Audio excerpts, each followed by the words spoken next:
Hey, this is Greg Fear with Fearless Eating, and welcome to my kitchen today. Today I'm going to show you how to make a crab stock. Not something that's kind of a common stock that people make, but nevertheless, it's a great stock if you come into some leftover crab shells. If you have a crab feast, by all means, it's like anything, like fish carcasses, lobster carcasses. Don't throw them out. Just simmer them with little vegetables and some seasonings, and you can make a really nice stock as a base for other things, sauces.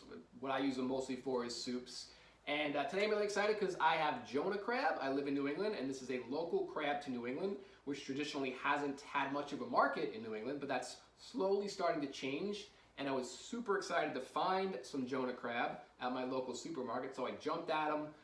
They were $6.99 a pound, which compared to the other crabs that they had king crab, snow crab, I think they had some blue crab, was about half the price, if not a third of the price of the other types of crab. And that's of course because there's not a lot of demand for it yet, but again, slowly starting to change. So I'm going to take the camera, I'll kind of do some close-ups and just show you what Jonah crab looks like a little bit and how this all comes together. And again, it's really simple. It comes together in about an hour. So let me take the camera and I'll show you how it's done. All right, so here are my Jonah crab claws, which I cooked yesterday, picked all the meat out of. It did take a while. It's a little tedious, but I got all the meat out, which I'm using for some crab soups this week. And now here are all the leftover kind of shells.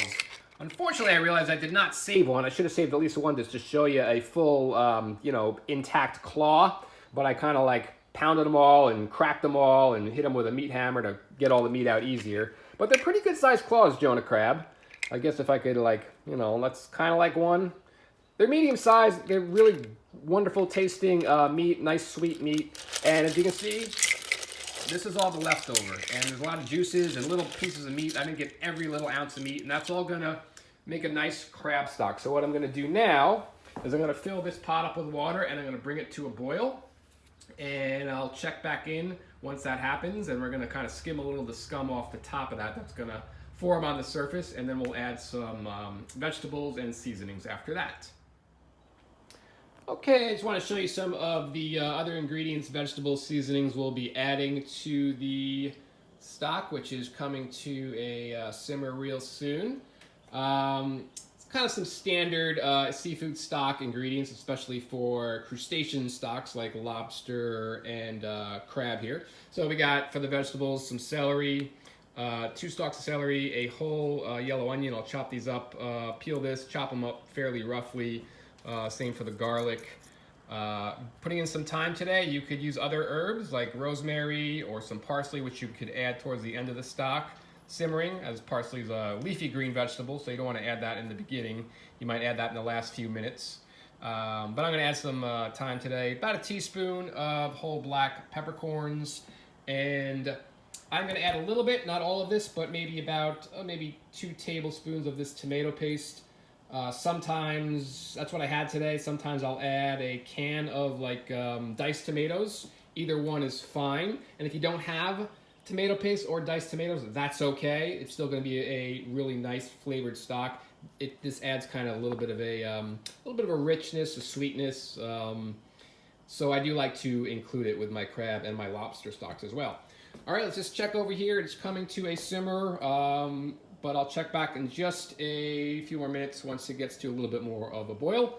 And I'll chop this up in the meantime, and we'll add it in a little bit. Okay, we'll check back soon. Okay, so the stock is starting to simmer a bit, and not getting too much scum that comes to the surface, and that's a good thing. And that's probably because I only used the claws for this. I didn't have the whole bodies or parts of the inside the carapace. There could be some of the crab. There could be some impurities, and so typically, if there is more scum, you would kind of do a circular motion like this, and it kind of sends it to the side. And you just kind of lift it off with a spatula. And this is why you don't add the vegetables until after this process is done. And you would scoop it off.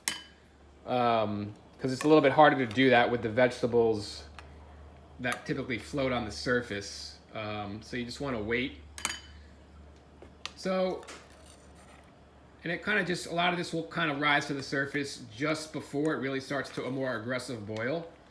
And then once I get a little bit of this off, you'll see a lot of this, obviously. You probably know if you've ever made a chicken or a beef stock, or even a fish stock, but especially chicken or beef stocks, you'll see a lot of the, they can get real foamy with a lot of that scum, kind of like almost like a discolored scum, like a brownish kind of looking thing. It's not the most pleasant looking thing. It can't hurt you, even if you don't skim it off. It's not gonna, you know, it's not gonna make you sick or anything. It's just, it can contribute to a little bit of a kind of off flavor, bitter flavor, people say. It's very subtle though.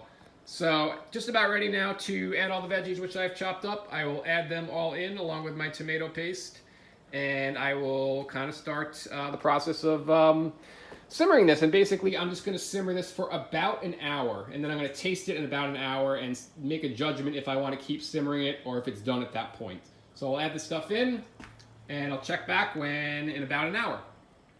All right, so here's the crab stock after about an hour. And you can see the nice kind of dark color it's taken on from all the ingredients in there. That kind of dark color is a little bit of the tomato paste and the crab shells themselves. And I salted it a little bit, gave it a taste, and it's just fantastic right where I want it. You can see I started it at about kind of simmered it down by, about an inch. And you can do that, you can taste it after about an hour. And if it's not condensed enough, not in rich enough flavor, simmer it with the cover off for maybe another 20 minutes, half hour, and it'll simmer down a little bit. The water will evaporate. That will condense the flavors. So what I'm going to do now is I'm going to cut the heat, and I am going to just let this sit for a little bit, cool down a little, and then I'm going to strain it all out, and then I'll check back and we'll see what the final version looks like. Okay, so I have strained out the stock, and this is it right here. I got 3 jars. These are quart-sized jars. I underfill them a little because I like to put my stock in glass ball jars, non-reactive jars, and by putting them about an inch below the surface, when I put them in the freezer, that means they'll expand a little bit, so it prevents the glass from cracking. So whatever I won't use within the next 3 to 4 days, that I'll put in the freezer. So I'll probably put 2 of these in the freezer, 1 in the fridge. And what do you use crab stock for? Well, obviously as a base in any type of seafood soup. The best choice, of course, would be like a crab style soup, but it's very interchangeable with other types of seafood stocks. You could use a crab stock in a lobster soup or even a fish soup. It just gives a really nice, wonderful background kind of flavor of the sea. So I'm going to be making some crab soups this week, and got my crab stock all set to go. So I hope that this video helped you out a bit and you learned a little something today. So thanks for checking in. One last thing is I will put together also a blog post on this, where you can kind of have a printable recipe if you need it, and I'll put the link in the description if you're seeing this on YouTube, and you can click that and it'll take you over to my blog. So thanks again for checking in.